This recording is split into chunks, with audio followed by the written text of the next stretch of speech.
বলা হয় দিল্লির সবচেয়ে পুরনো খ্রিস্টান কবরস্থানগুলোর একটিতে আজও একটি মাথাহীন আত্মা ঘুরে বেড়ায়। পুরনো দিল্লির কাশ্মীরি গেটের কাছে অবস্থিত লোথিয়ান সিমেট্রি, যেটি 1808 সালে ব্রিটিশরা নির্মাণ করেছিলেন।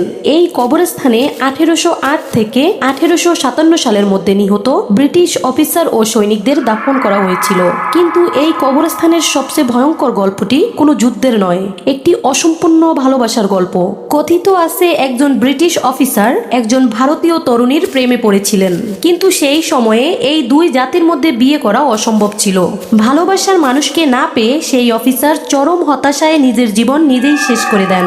তারপর থেকেই লোকরা দাবি করে রাতের বেলায় লোথিয়ান সিমেট্রির ভিতরে একটি মাথাহীন আত্মাকে ঘুরে বেড়াতে দেখা যায়।